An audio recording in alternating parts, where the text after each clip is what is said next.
All right, so it looks like we are live. Let's wait until people join. I'm actually going to refresh it.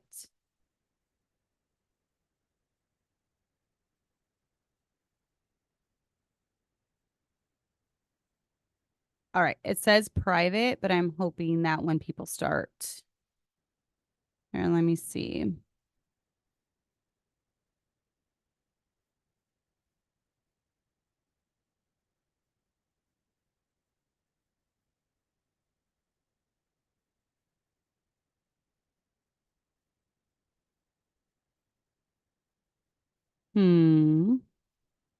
Yes, okay. It should be public. Now let me refresh it again. Go ahead and leave something in the chat. There we go. Okay, hey. Hey, Alyssa. Hey, Nicole. Okay, so for some reason, I just figured this out a long time ago. I always thought it was a glitch in Zoom where when I would start it, it would say private. So then I would stop it and restart it. And sometimes this would happen 3 or 4 times. Well, I figured out that even though it said private, it truly wasn't private. And as soon as people put something in the chat would pop up for me. So I don't know what was happening and why it was doing that. But then when I refresh it, I can see it. So now it says that it's public. So it's some weird thing. But anyways, good to have you ladies with Nicole. This topic won't so much be for you today, but maybe because you have girls coming up, this will be good for you. Hello, Kaylin. We are very excited that you are moving here up here closer to us. I know you live in Illinois now, but you're just moving closer. So we are excited that we will get to see you more often than not. So, yes, we are very excited for you. But I haven't done a show for young women in a while. So I thought I would do one this week. I actually had a young lady message me last week and say, can you please do another show for single young women? So I'm sure I will be reiterating what I have in the past with this subject, but that's okay. Now, remember, you might pull up a video from me from 6 years ago. Okay. Because I've been doing the show now 6 years. You might pull one up 6 years ago, and I might say something different then than I do now. Well, I just want to put this disclaimer out there. That's going to happen sometimes because 6 years ago, my oldest was 16. And I had been raising teenagers for a few years, but I didn't know like if my methods were necessarily going to work or not, right? Because we're in the midst of it. Well, now I've raised some to adulthood. Now I'm raising single young ladies in my home right now. I have an almost 20-year-old and I have a 17-year-old young lady in my home right now. So I am in the midst of this. So I might find better ways to do things through the years as I go. 10 years from now, my advice when it comes to this subject might be completely different than it is now. And I just want to say that that's not necessarily always bad. You know, our life experiences shape who we are. They shape our opinions and our beliefs. So, if I find a better way of doing something, I hope to share that with you. If I find that I could have done things better, if I find that something works great, I want to share that with you. So, all that to say, my advice might be totally different in 5 years after I've raised like 4 more single young ladies. I don't know. So, this is what my advice is now. This is what I am going through now. So, that's what I am going to share with you. Okay. So, I've been doing some deep dives lately into personal stories about women in abusive situations. And you ask me, why? Are you just weird? Remember, I like true crime too. Okay. But I like reading different genres of things. Okay. So this has been my thing lately. Like I get stuck on one thing for a while and then I move on to something else and then I move on to something else. This has been my thing lately. Um, it's made me even more aware of how important it is to be in healthy relationships with those of the opposite gender, what not to overlook when dating, and how seriously you should take relationships as a single young woman. So I did do a blog post about this last week, and I want to read that to you. I hope I don't bore you too much. I'm going to pull it up here. So this is kind of a lengthy post, and I even put a warning. It's a heavy, lengthy post. This is because I was reading a book last week about a woman in an abusive situation. She says she escapes Christian patriarchy, but I want to say that there are abusive men in every walk of life. Do I think that toxic men are drawn to patriarchy? I do, because patriarchy offers to them all of the control and the power without any of the responsibility. And I kind of touch on that. But I do like to delve into some heavy stuff now and then. So I did write this. I said, I'm a pastor's wife with the Ministry for Women Online. As such, I get a lot of emails from women in every kind of situation. Sometimes it's men telling their wives to reach out to me for advice. When that is the case, it's usually because men have put me on some Proverbs 31 pedestal that just isn't true. And they obviously don't know me well, because sometimes these are women in semi-abusive situations. And anyone who knows me knows that whenever a woman is in an abusive situation, especially with children, I tell her to get help. And I tell her to contact the authorities. So when that is the case, well, I'm sorry, I already read that. Most often they don't know me in real life and they assume I'm going to tell the wife it's her problem and hers alone and to work on her, which is only partly true. Most of the time, both spouses have issues going on. None of us are perfect. Sometimes, though, one of the spouses is just a really horrible person. And I want to say this too. Most of the time, when someone reaches out for counseling with marriage, there have been years and years and years of problems building up to the volcano that erupts. Okay. So it's not as simple as one counseling session and we're going to fix all your problems. Sometimes there are no good answers. Sometimes this is years and years and years of things being overlooked and tolerated and sin in the home and all these things. And it's unrealistic to put so much pressure on a pastor and his wife to just fix everything that have been years in the making. So please go easy on your pastor and his wife. Chances are you guys have been fighting through issues and baggage for a long time. And by the time you finally reach out for help, it's almost too late. Okay. And it might be a long road to recovery. So I'm a Christian. I formulate my beliefs off of the Bible. And I am completely behind the idea of the traditional home and the traditional authority structure. I don't believe that patriarchy is the bad guy in abusive situations all the time. However, and hear me out in this, patriarchy does attract some of the worst when it comes to men. Men who want all the power and none of the responsibility. Men who listen to the likes of Lori Alexander, the transformed wife, and men who are drawn to women influencers who place all of the blame for the problems in the home on the women. Men who are drawn to preachers who pontificate about how evil, how seductive, how horrible women are. Men who don't care what their wives have to say and bulldoze every thought, idea, or opinion that they might have. Men who curse at their wives and use horrible language. Men who are scared of their wives ever disagreeing with them. Men who want to be called Lord, yet have no idea how to provide for their family in any way, financially or emotionally. Men who have no idea how to love their wives in any sense of the word. In case you don't know me very well, let me tell you a little bit about what I am teaching my own daughters when it comes to marriage. And let me share a little bit about my own marriage. I remember the first time I was asked, so you are telling me your husband has never called you a name? Never called you a whore or a Jezebel or a, I'm not going to say. Really awful words to call women. No, never, I've replied firmly. I tried to keep the shock off my face because not only has he never called me a name, never one time in our marriage, he's never even said you're stupid. It's so out of the realm of possibility that he ever would. Yet some women are being called that daily. Words have power. Words have life. They can speak life or they can tear down. Some of the things I tell my girls to watch for in their relationships. Watch how he speaks to you. Does he call you names? That's an automatic end to the relationship right there if that happens. Don't let it go further. It will just get worse from then on out. Is everything your fault? Or does he take responsibility when he messes up?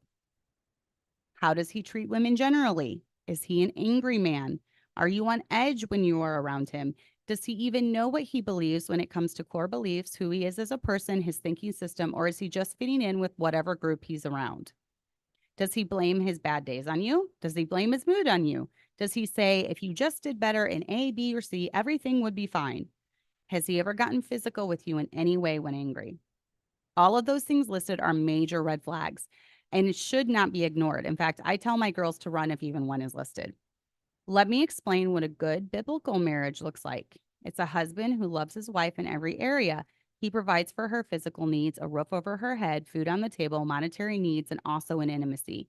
He puts her needs and desires above his own, and he doesn't demand his rights. It's a husband who values the input of his wife, values her differences in opinion, her insight, her wisdom. She has a way of thinking that he does not, and he learns to listen to that wisdom. It's a husband who encourages his wife. He never rips her apart with his tongue or curses her. It's a husband who would walk away from an argument and never raise a hand to her.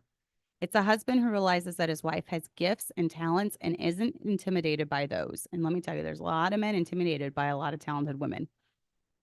It's a wife who sees to the needs of her husband. She listens to his wants and desires. She puts his needs above her own. And I'm going to say right here, even in intimacy. Someone posted this in a group and I was getting called a feminist. I was getting called all sorts of things because I put that the husband listens to the needs of his wife when it comes to intimacy. And I should have put that she always does everything her husband wants to when it comes to the physical needs. And I didn't put that. So I was called a feminist because of that. If believing that a woman should be treated with love and cherished is feminism, then call me a feminist because that's what I believe. I believe every man should love and cherish his wife, even when it comes to physical things. So, it's a woman or it's a wife who doesn't allow her tongue to rule her. It's a wife who works hard and is careful with money. It's a wife who reverences her husband and doesn't trash him to others. A good relationship should be comfortable. You shouldn't be on edge or fearful in any way. It's not one-sided. It's not all the man's fault or all the woman's fault. And in case anyone didn't know, I am against abuse in any form. I will never tell a woman to stay with a man who is hitting her, especially if kids are in the picture. I will never tell a woman to stay with a man where sexual abuse is happening to her or to their child. And yes, that can occur in marriage. I will encourage a wife to call the authorities in either of the above situations and to get to a safe place. Teach your girls about purity, but also teach them about their bodies and boundaries. No boy should ever touch them in a way that makes them uncomfortable. Teach them about self-respect and teach them that they have worth. Teach them that they don't have to put up with some bum calling them names. Teach them to end the relationship while dating, if any of that is present. And I'm saying while dating for a good reason. I don't believe that ending a marriage over emotional abuse is biblical. Physical abuse, I believe that you should get you and your kids to a safe place because that's better than being dead. And I have known there's hundreds of stories out there of men killing their wives in spousal abuse situations. So emotional abuse will not kill you. As bad as it is, I don't agree with it. I definitely don't agree with husbands berating their wives. I would suggest that you get into a good church and get under some counseling, get under some counseling and try to get help. But as far as biblical separation, if you are in a dangerous situation, you need to get you and your kids need help. So thankfully, I have a wonderful man who is showing my girls what a good guy looks like. They know their worth and they know red flags to watch for. Sadly, many girls aren't being taught this, though. And then I said, let's change that, mamas. So that is my advice when it comes to that. So I wrote that because when in this book that I was reading, there were signs from the beginning that this was a toxic man. When they were dating, they got into an argument about something and he throat punched her so much so that it knocked her down. But yet she still thought in her mind, that was my fault. If I just didn't respond that way, he wouldn't have hit me. I need to do better. It's going to be fine after we get married, different stuff like that. Sorry, I have something on my tooth. I can feel it and it's driving me crazy. It's always something when I'm doing lives. So in this beginning of the relationship, that was already there. And he was Baptist, then he went to Reformed. And then they got into this crazy Reformed church where there was contracts for wife spanking and all this stuff. It was crazy. And then they went from that to Catholicism. So he was just kind of thrown around with every wind of doctrine. And basically he was whatever group he was around.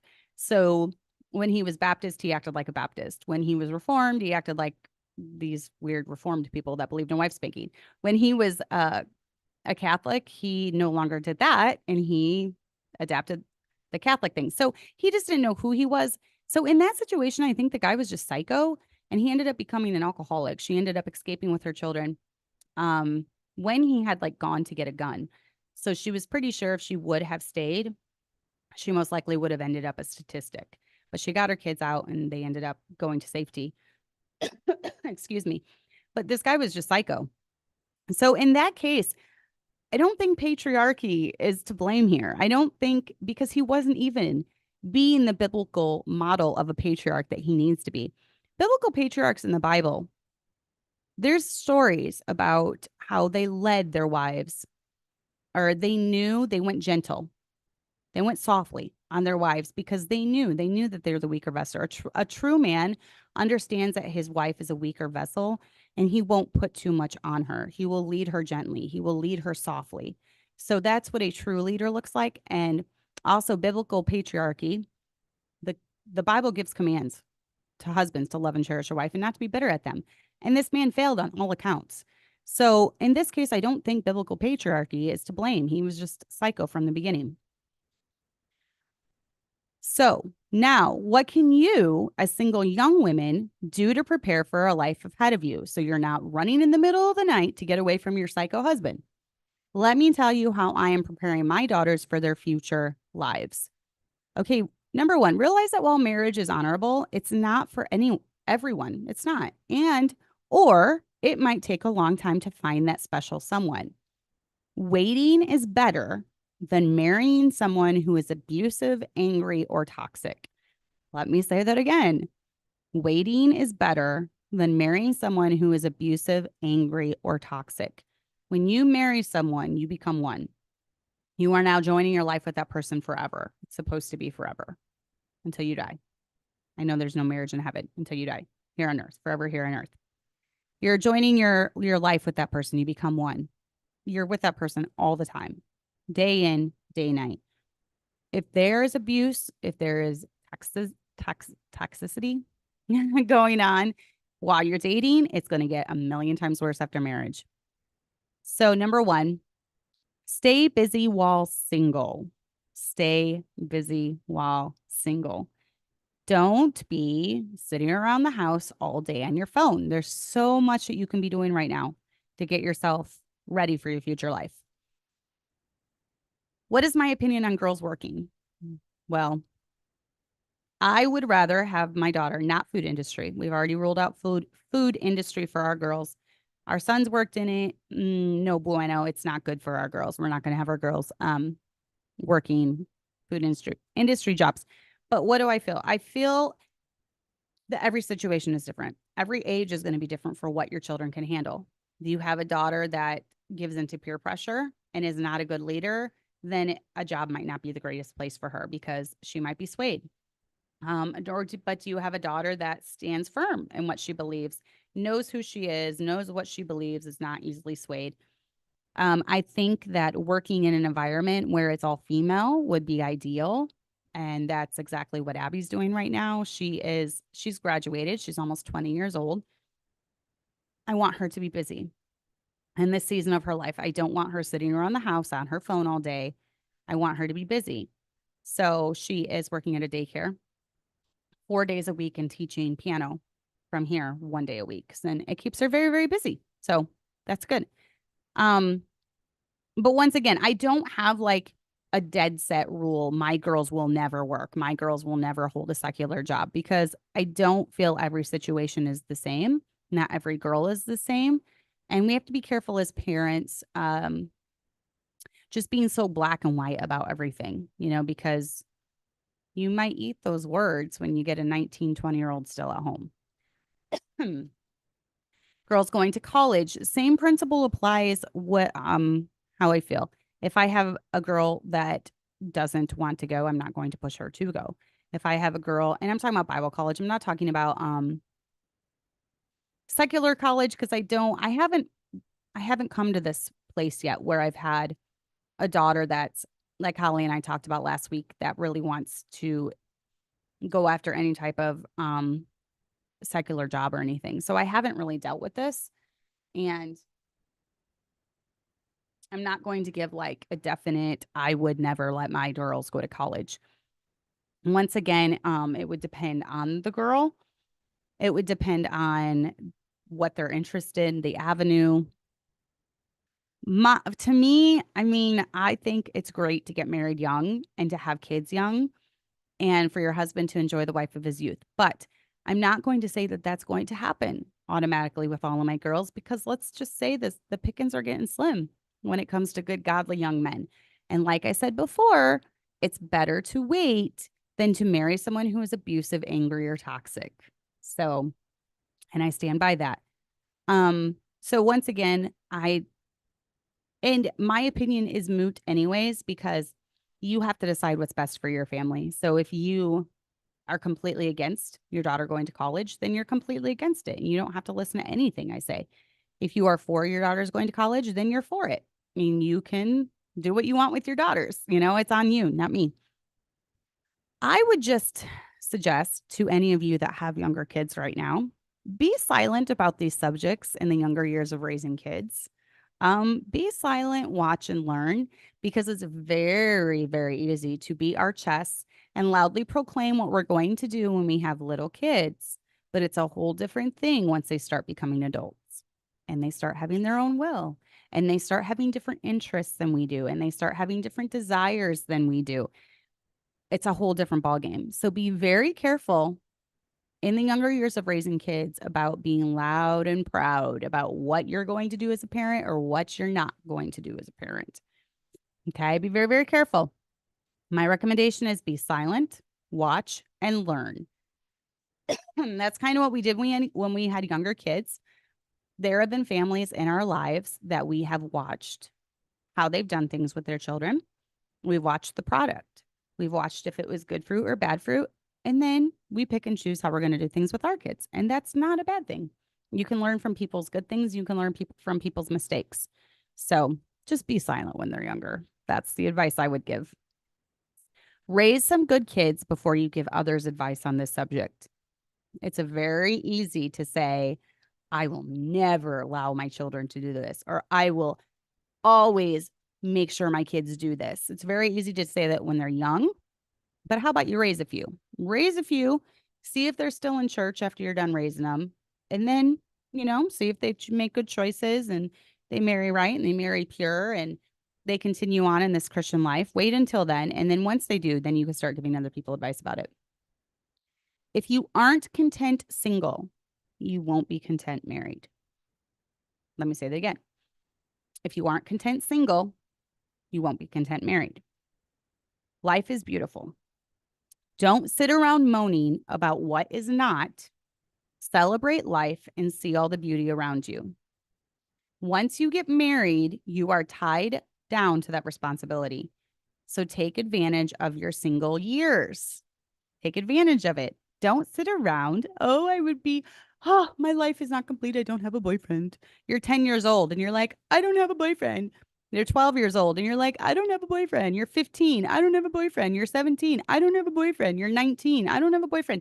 You've now wasted your entire childhood being depressed and moaning about not having a boyfriend. And it's silly and it's ridiculous.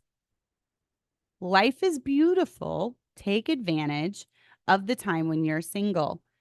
Here are some suggestions of things to do when you're single. Travel. Okay. I can't help it. I have instilled a love for traveling in my own children. My oldest, him and his wife, one thing about them, they have not been able to have a baby yet. They want a baby. They really do. They want a baby really badly. So please be praying about that. They've been married a year now and 2 weeks. In 2 weeks, it will have been a year. So they want a baby. But you know what?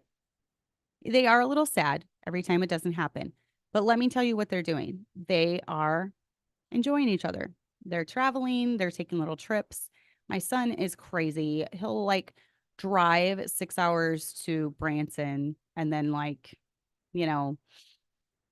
they'll spend a day there at Silver Dollar City and drive back. He's crazy. He can do that now though, because they're not tied down with kids and, all that stuff. So even though they want a child, they want a baby, and they want God to bless them, they're still trying to look at the positive and enjoy each other in this season of having no children. I am fully convinced one day they will have a child. One day God will bless them.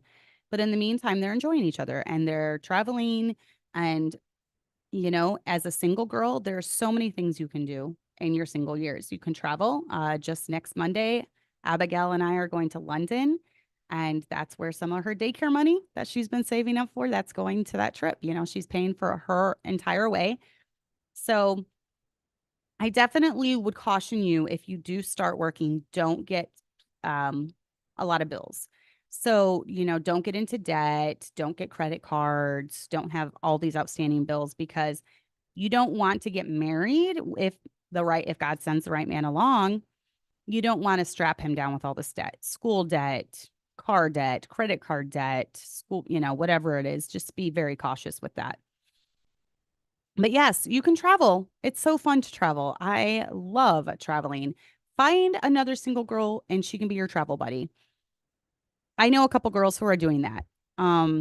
They are kind of like travel buddies. They're single right now. And I know both of them would love it if God sent a man into their life, but he's not here right now. So they travel. They go to New York. They go to the West, they go to Colorado. They go to all these places in the United States. And there's a lot that you can find to do. Learn new skills, whether that is baking or whether that is crocheting or whether that's a new instrument. Learn new skills. There's so many to choose from. You can do lessons online. You can find someone who teaches it, do online school, do community college. My daughter-in-law, when she was in the season, she did not get married until she was 23, I believe. 23 she was. She did not get married till then. So what she did in the meantime is she lived at home. She lived at home until she married my son. She lived at home, but she did go to community college to be a phlebotomist. So she is now a phlebotomist, which she is still doing in this season of not having a baby. And we warned them, like, don't get dependent on her income, because as soon as she gets pregnant, obviously she's going to be done and she's going to be a stay-at-home mom and homeschool and all that. So they're not, but that's they're having fun with it right now, basically. So they've already bought their first home and, they're just enjoying life. But that was something that she did just because she didn't want to be sitting around the house all day doing nothing. So she lived at home while she learned how to be a phlebotomist. And there's lots of even online school opportunities that you could do. Learning is always good. Reading is always good. Researching is always good. Learning, I would love to actually, if I had time, which I don't right now, but I would actually love to go back to school someday, even if it's online school, just to possibly learn counseling, to become a certified counselor. I would love to get a degree in that. And I feel like I could learn skills that might help me help other women in a better way, professionally. So I would love to do that someday. Obviously, right now is not my season. So I'm not sitting around bemoaning the fact that I can't do that. I will do it if I ever get around to it. But I'm just enjoying the season I'm in now, in the busiest time of my life. Read. Definitely reading. Reading is knowledge. Yes, reading is knowledge. I'll read. Devour books. Read what you can. I like to read different genres of books. I like to read true crime. That might not be good for you. I don't know. I'm kind of weird that way. I like to read psychology books. I like to read self-help books. I like to read historical fiction. That's one of my favorite genres. Ones like Marmy. I like to read, I would say probably for pleasure reading, historical fiction is my favorite, where you're learning a little bit about history, but you're also, it's fun to read about the story of some made up person. So historical fiction is probably my favorite. Start up a home cottage business. Lots of genres that you can do. You can do sourdough. You can do cookies, pastries. There's so many. Every week at the farmer's market, I buy a loaf of sourdough. from a lady here in town who has a home cottage business, and it's $10, but it's $10 well spent because it's really good. And I'm helping out a local business. So um, there's lots of opportunities to do that. Start an online business. That's kind of what I do. I have an online business with tutoring. If you know an instrument, you can always give lessons, especially if you're very fluent in that. If you know another language, you could even tutor another language. There's lots of things you can do. Serve in ministry. That could be cleaning the church, throwing showers, organizing bridal showers, organizing baby showers. Abigail does all of that right now while she's in her single life. So, what are some things not to do while single? Because there are a list of things not to do. Number one, don't be a busybody gossip. Don't be the one that knows all the scuttlebutt on people and knows all the drama and knows all this person did this and this person said this and this person was involved with this. Don't be involved in everyone else's matters. You don't need to be texting people constantly. Just don't be on your phone all day. Go in. There's a little thing that you can do on the settings of your phone, and you can see how long you are on your phone in the day. Try to limit yourself. Say, I'm only going to be on my phone an hour in the morning and an hour at night. And that goes fast because for me, which I don't think this is fair, anything that's playing in the background, music, YouTube, if I'm listening to a podcast, that counts as screen time. So it actually looks a lot more, even if I just have it running in the background while I'm cleaning or working out or something, whatever, that counts as screen time. But that aside, you can look at how much time you spend on Instagram. You can look how much time you spend on Facebook. You can look at how much time you spend on TikTok. You can look at all those things. Limit yourself. The most dangerous thing for a single young girl is to be idle, to be a busybody, to be gossiping. The same goes for a married woman too, but take all those 5 hours that you're scrolling TikTok and better yourself as an individual. Read a book, learn a skill, serve, invest in ministry. I'm not going to say even soul winning because that's something you do. Most of you do at church. And a single girl can't really go soul winning by herself like in unorganized times. But be involved in that, when you're at church. Do not be an Instagram girl. You live to just post that picture of the coffee that you drink at the cafe. And, it's so cliche. It's so cliche. And most Instagram girls are not happy. They live for the likes and the engagement on their posts, but in real life, they're not happy. If you're a single girl, don't ever not read. Don't goof off in school. A bad thing to do is never study. Don't take not taking your school seriously. I'm picky about school with my kids because my kids are going to be homeschooling my grandkids. And I don't want dumb grandkids. I don't want dumb grandkids. I want grandkids that can read and write well and communicate and be successful in this life. So my kids need to know how to do all those things. So I'm picky about school because of that. Don't be a boy chaser. Don't Don't be obsessing about how you want this boy to like you and you want this boy to chase after you, and you just are miserable because you're sitting around just completely obsessed with having someone like you or having someone chase you. Enjoy your time as a teen. Boys will come soon enough. That doesn't need to start when you're 10. It doesn't need to start when you're 11, 12, 13, 14, 15, 16, 17. None of that needs to start. I just told Chloe, she's 17. And I just told her today, I'm like, I really hope you're not in a hurry to just you desperate. I have to find the guy I'm going to marry. I said, I really hope you're not like that because you can waste so much of your life pining away. And it might be years down the road. I don't know. Because like I said, pickings are getting slim. Pickings are getting very slim when it comes to men and things. So enjoy your time as a teen. Boys will come soon enough. I have a really bad tickle in my throat. Don't be so invested in a boy that you do nothing else. Don't be just obsessed. So what are some red flags to look for in a relationship? Number one, he is lazy. He doesn't like to work. He calls off work for the littlest thing. You know, he doesn't like coming to church. He gets a stubbed toe and he's like, I'm not going to church because of my stubbed toe. It's raining. He can't come to church.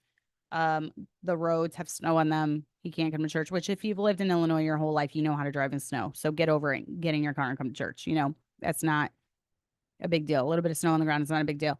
Those are all signs of being lazy, you know, where he would just like to stay home, watch TV, do video games, whatever. Another red flag is he is angry. He can't communicate. Listen to your thoughts without demeaning you or putting you down. That's a huge red flag. Also, like, how does he handle disagreements when they come up? Now, a red flag is if you're constantly fighting, because if you're constantly fighting in the dating stage, chances are when you get married, it's going to be that much worse. But when you do have a disagreement, which you're going to have, my husband and I had a couple disagreements when we were dating. How did he deal with it? He didn't fly off the handle at me. He didn't call me names. We worked through it. We talked about it and we worked through it. So, a red flag is he is a video gamer. He video games all the time. He gets home from work and he sits down and he plays video games for 6 hours straight. Yeah, I want to throw a disclaimer in here. I'm not against video games. I think that everyone needs chill time. They need something to do to relax. Okay. If you can relax reading your Bible, read your Bible. If you can relax while watching something on Prime, watch something on Prime. You know, if you can relax while playing Mario, play Mario for a little bit. It's not a sin. We need to stop making things sins that aren't sins. What is a sin is if you neglect your other responsibilities to do those things. If you don't provide for your family, you know, if you're lazy and you won't work. So that's when it becomes a sin. A red flag is he doesn't know what he believes or why he believes it. Like, is he just saying things to go along to get along with everyone in his church? A red flag is he calls you names. Stupid. He insults you. He puts you down. The one book that I was reading, he would call her disgusting. You disgust me, things like that.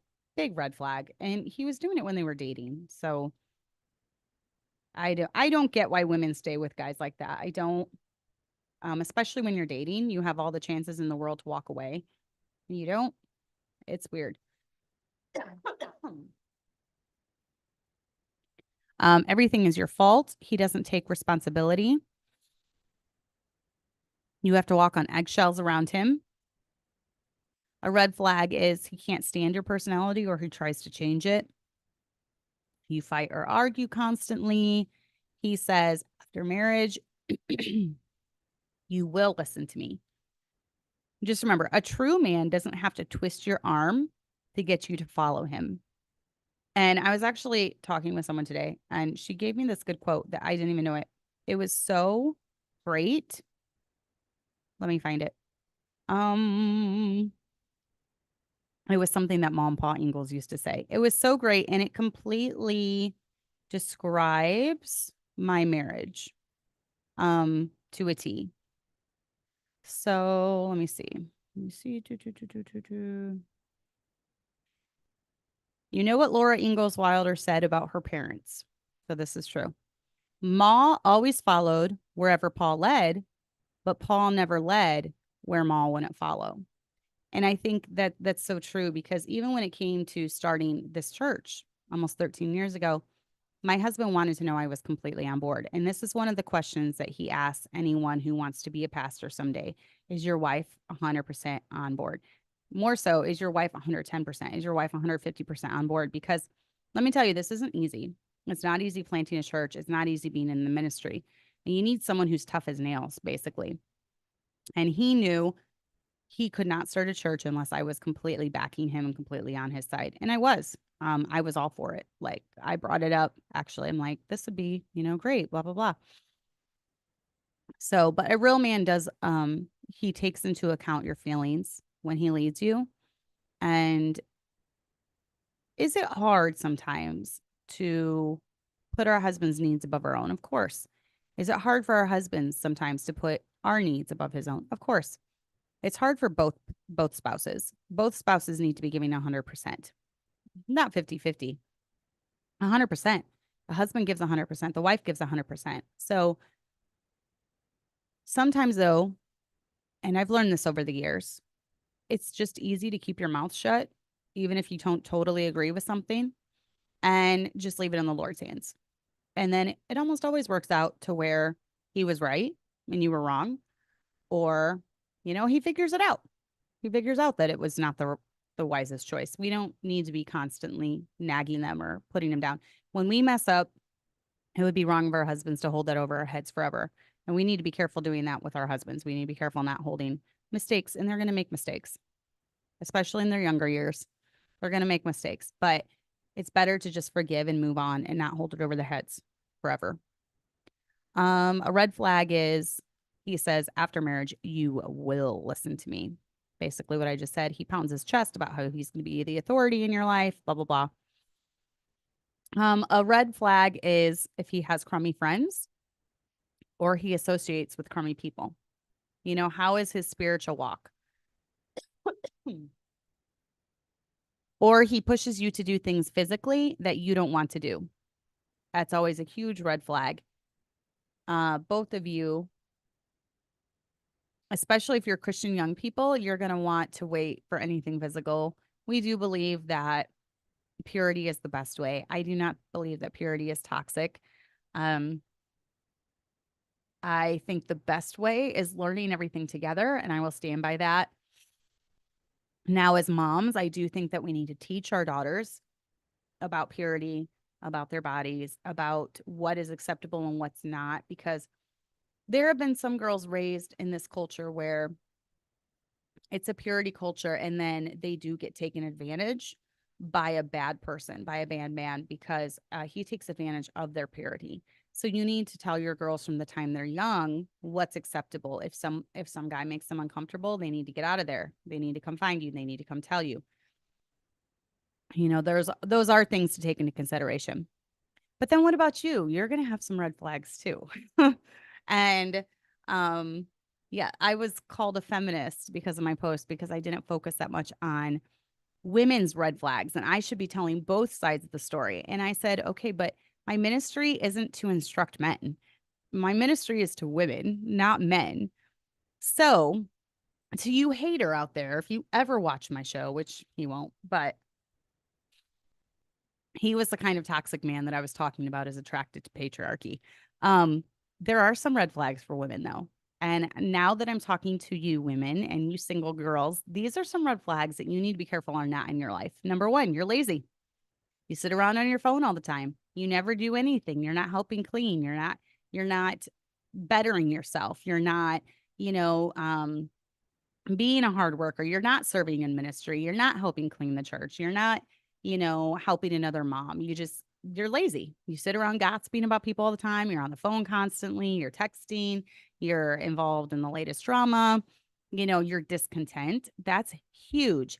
And if I could tell my boys one thing, please marry someone who is content. She's content when she's single. She's content, with her home. She's content with her life. She's content with her financial situation, because discontentment is the worst thing in a marriage, because the husband will constantly be trying to please you. And some women are just not pleasable. They get what they want and it's still not good enough. A red flag for you is you want to change him. You go into marriage thinking things will get better after we get married. He won't treat me this way. Or he'll come around to my way of thinking. No, you get what you see when you marry someone. Chances are they're going to get worse.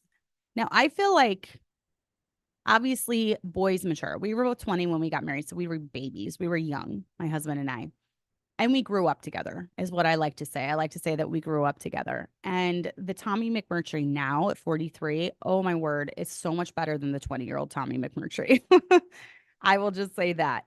And I'm hoping that the 43-year-old Cassandra is so much better than the 20-year-old Cassandra, because we can all have a little bit of immaturity in us at 20, and we can be a little catty, and we can be a little naggy. So yeah, we should all be improving, but chances are the character trait is going to remain the same. Tommy McMurtry at 43 is different and more mature than Tommy McMurtry at 20, but the basic character is still there. He's always been a hard worker. He's always been a godly man. He's always been a man of character. And it was there at 20, and it's even there. It's there more so at 43. A red flag for you is you don't respect him. You don't respect his opinion. You don't, and obviously when you're dating, he's not your authority. Just get that through your head now. He's not your authority. He shouldn't be bossing you around. But also when you're dating, you shouldn't constantly be putting him down, joking about him in a way he doesn't like or he gets embarrassed by. If you do that when you're dating, you're going to do that after you're married. A big red flag is you can't do anything without him there. You sit around nagging the fact that he has to work or he has a job and you can't be together. Get busy. Get busy, because he's going to be a busy man providing for you after you get married, and you're going to have to figure out stuff to do. You're going to have to run your home. You're going to have to clean your home. You're going to have to make meals. And you can't be, after your 3 chores are done for the day, constantly nagging him, calling him, texting him, when are you getting home? When are you getting home? Most men have to work between 40 and 60 hours a week. So just remember that. He's going to be very busy providing for your stay-at-home lifestyle after marriage. So get used to him being busy. A red flag is nothing he ever plans or anything he does is good enough. He wasn't romantic enough. He didn't do enough for your birthday, whatever. Just appreciate the little things. Hey, I'm happy when my husband stops at the store and brings me home a ghost. I'm happy about that. It's the little things that really make the big things. Okay. And he doesn't need to have like this, I don't know, a huge fireworks show on my birthday and have a blimp go across in the sky carrying a sign, Cassandra McMurtry, I love you. I'll love you forever until the day I die. He doesn't need to do that. That's a little over the top. So be careful expecting the over the top things. Just appreciate the little things. Appreciate him taking you out for dinner. Appreciate him buying your favorite soda or drink or ghost or snack or whatever it is, A big red flag is you compare him to every other man. Appreciate his personality, appreciate who he is. You chose him because of his personality, and appreciate that about him. And then another red flag is you push him to do stuff physically. You should be willing to wait. When you are in the dating season, that's the trying grounds. That's when you see what you're made of when it comes to being able to deny your flesh. Because after you get married, there's going to be times that are a dry season, after having a baby or when she's on her cycle or whatever it is, there's going to be dry seasons in life. And you have to be man enough to still, not get frustrated, not get upset with her during those times. So the dating period is kind of like the trial grounds to see, can you possess your own vessel without giving into temptation, without giving into the sins of lust and sins of the flesh. So as a girl, obviously nowadays it's getting worse and worse with girls wanting to pressure the guy into doing stuff. When it used to be just the guy pressuring the girl, now a lot of times it's the girl pressuring the guy. So it's a huge red flag if you're trying to get him to do that. And a lot of times with Christian girls, I feel like it's a means of control. It's a way of, well, we lost our purity to each other, so now you have to marry me. You kissed me, you made out with me, so now you have to marry me. It's a way of gaining control, I think. And if you are that way when you're dating, it's going to be so much worse. You're going to be manipulating him after you get married. Manipulation is never good on either side. It's never good for a guy to manipulate a woman, and it's never good for a woman to manipulate a guy. Manipulation is just downright evil, I think. I don't think being manipulative is a good tactic. So, if you're that way when you're dating, you're probably gonna be that way after you get married. Marriage is a very serious decision. And while I am all for younger couples marrying, I was 20, I was a younger couple. I don't agree with spending your entire childhood chasing after a boy or even allowing boys to chase after you. I don't agree with your whole existence and who you are and your identity being wrapped around a single person. Get busy, do something to better yourself, do something to build your relationship with the Lord. Serve the Lord, get smarter, get some experience under your belt with juggling more than one thing at a time. There is a difference too. As a teenage girl, learn some skills. Chloe just worked at camp all summer and it pushed her out of her comfort zone. So she finally got into the groove near the end, but she was doing multiple things at multiple times. And it really stretched her and it grew her as a person because most teenagers nowadays aren't used to having to do more than one thing at one time. It's okay, I'm doing school. Okay, I'm on Instagram.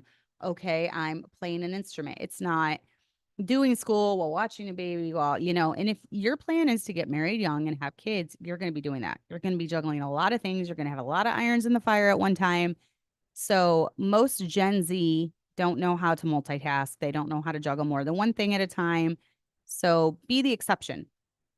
Life is a balancing act when it comes to everything. Stop complaining about what isn't and embrace what is.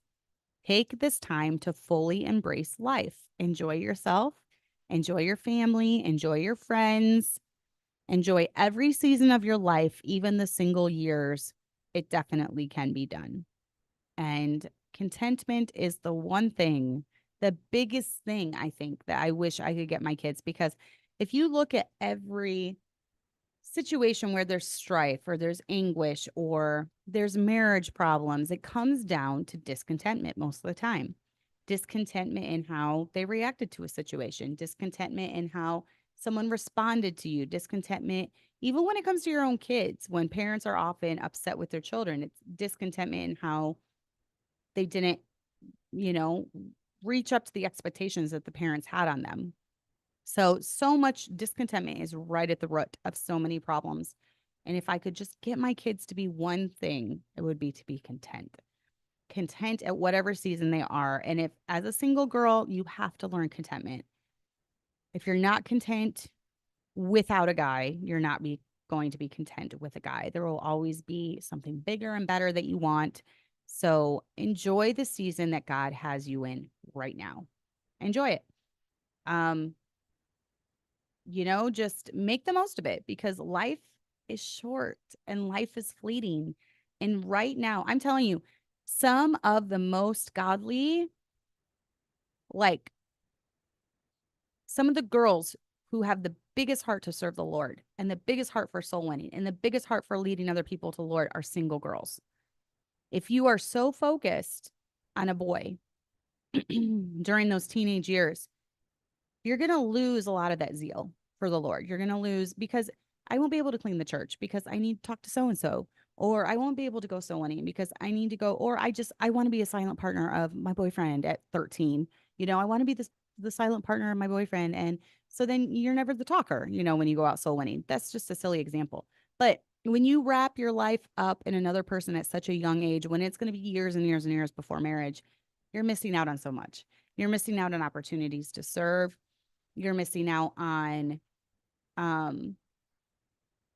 lot of fun, even that you could have just through different activities and, even church activities. So because you're so worried about what you look like and you're so worried about, oh, did I say the wrong thing? Or did I laugh at the wrong time? Does he think I'm stupid now? Does he even still like me? So you put yourself through all this anguish when you could just be enjoying serving the Lord, enjoying your church, enjoying your family, enjoying soul winning without the pressure of how do I look? How did I sound? Does he still like me? Learn to be content in whatever season you are. And that is my biggest advice for those of you that are single. And then watch for the red flags because I do believe marriage is for life. And if you marry someone and have kids, You are forever connected to that person for the rest of your life here on earth. So that is a huge, huge decision and not one to be taken lightly. And don't settle. Don't settle if you see these red flags. You are worth more than that. You are beautiful and made in the image of God, and God has special plans for you. And, you are worth more than someone not realizing your worth. And I wish single young women knew how much they were worth.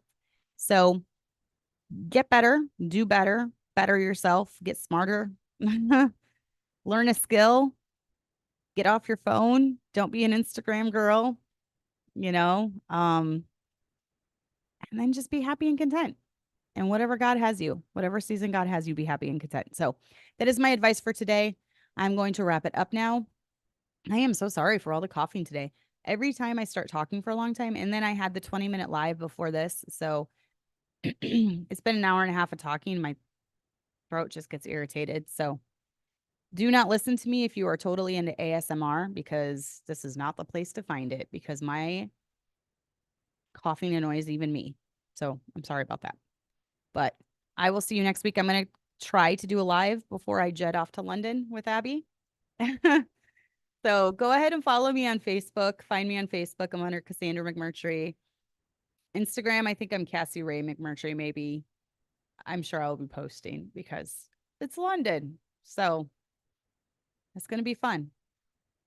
And I have full intentions of enjoying myself very much. So you're welcome, Maria. Kaylin, I'm excited.